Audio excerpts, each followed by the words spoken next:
Hello, I am Kayla Scarberry. I am a student of Dr. Alex Auslander's KIN 2700 Stress Management course at Cal Poly Pomona.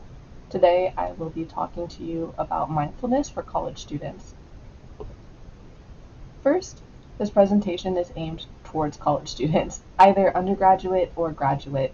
The goal of this presentation is to help bring awareness to how stress is correlated to certain diseases, disorders, and disabilities, particularly post-traumatic stress disorder, and then I encourage you to develop mindful habits so that your body's nervous system does not remember your days in academics as a traumatic event. I will be talking about some of the ways that students can experience stress and what some common triggers are.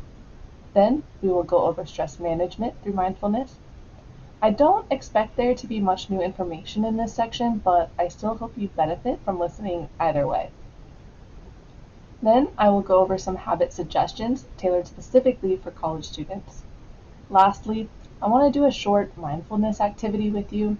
This is to demonstrate how much impact these new habits may have on your quality of life. Something to remember throughout this video is that stress is an intersectional experience that encompasses disability and racial justice. Stress is very much a social issue, and it affects groups of people differently. Having a stress-free life is influenced by things such as income, health, ability to have restful sleep, access to nutritious foods, race, and more. So even though everybody experiences stress, management styles are individually unique. Mindfulness is exclusively individual, and there does not yet exist a social process that can mimic mindfulness at that group level. In a 2023 survey conducted by Inside Higher Education, they did this with 3,000 college students in the United States. 60% of the students experience acute stress to a specific event while in college. 56% live with chronic stress, and only 12% of students report having neither acute or chronic stress.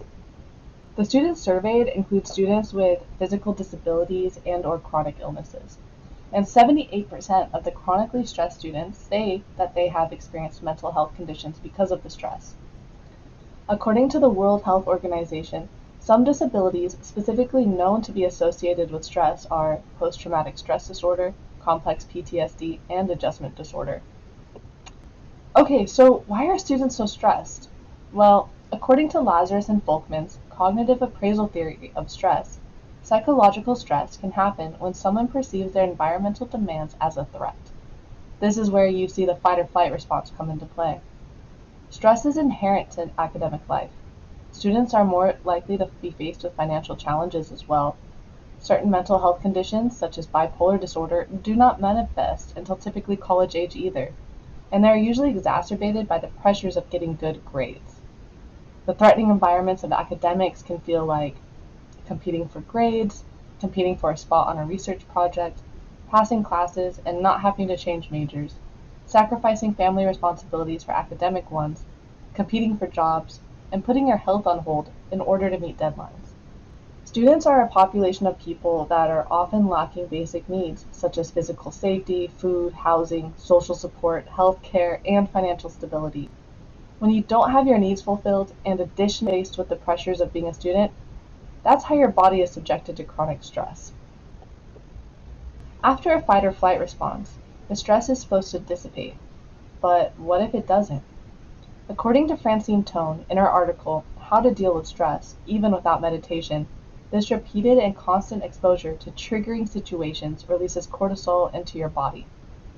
Cortisol is important in actual life-endangering situations. However, extensive exposure to cortisol kills brain cells, reduces the size of the brain, and slows digestion. This is linked to modern-day medical conditions such as cardiovascular disease, reproductive issues, diabetes, and Alzheimer's. Wow! So you want to eliminate chronic stress and stop the production and release of cortisol and not develop PTSD while being a student? How can you do this? When the stress doesn't dissipate, that's your call to take action and invoke stress management techniques. In the Project News article, Stress and Coping Patterns of University Students, coping is defined as strategies to mitigate the effects of the stress. These are constantly changing cognitive and behavioral efforts to manage external demands that are appraised as exceeding the resources of that person. In response, Matthew Lyons describes mindfulness-based interventions, MBIs, to be effective at addressing the physical and mental outcomes caused by stress. Lyons, Francine Tone, and Dr. Dene Mwendwa all ask their readers for a greater implementation of MBIs, particularly for vulnerable social groups. Simply put, mindfulness is being present in the moment through greater awareness of yourself, including your sensations. In what ways can we practice mindfulness? Start with developing a good time management routine.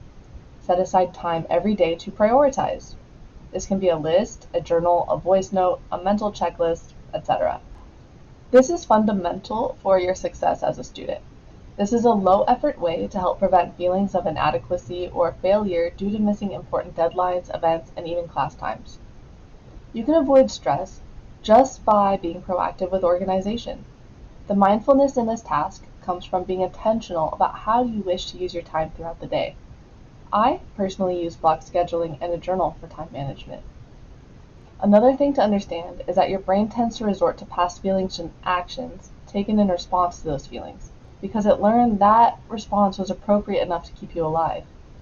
However, it may not be healthy or socially acceptable to continue resorting to that response into adulthood. You can practice mindfulness in order to create new, healthy patterns of reaction. For example, as an elementary school student, you may have had a third grade teacher who belittled you for your multiplication tables. In response, you stopped memorizing multiplication. And when you faced a question like 8 times 4, you learned to freeze. This response influenced the teacher to no longer call on you in class, and also eliminated the chance to be bullied by them. Well, what happens when you're an adult college student? Freezing, and hopes to be passed on and not be the target of ridicule, is not healthy and is also no longer necessary. Negative feelings are only feelings and will not kill you. It's okay to experience them. A good mindfulness practice includes addressing and embracing emotions as they surface. Next, prioritize your physical and mental health. This is achieved through diet, exercise, and participating in fulfilling activities, socializing, good sleep hygiene, and to avoid drugs and alcohol.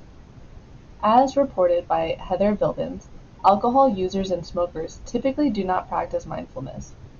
College students who report using alcohol mention they experience increased stress due to nausea, missing class, unplanned sexual encounters, financial costs of alcohol, depression, anxiety, and lethargy. For college students who are concerned for their stress levels, I recommend avoiding alcohol altogether. Overall, a daily mindfulness habit will interrupt your learned stress responses with healthier alternatives. Here is a mood meter activity.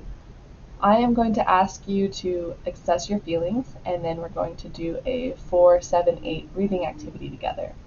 Just 2 cycles, and then assess yourself again for comparison.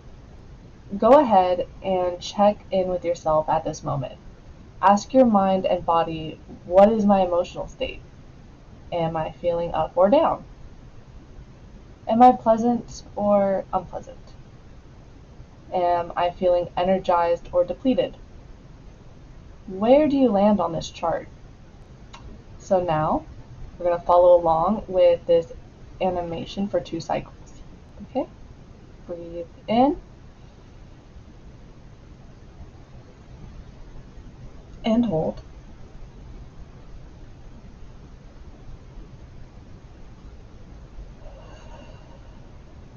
Breathing out. One more time, breathe in. Hold.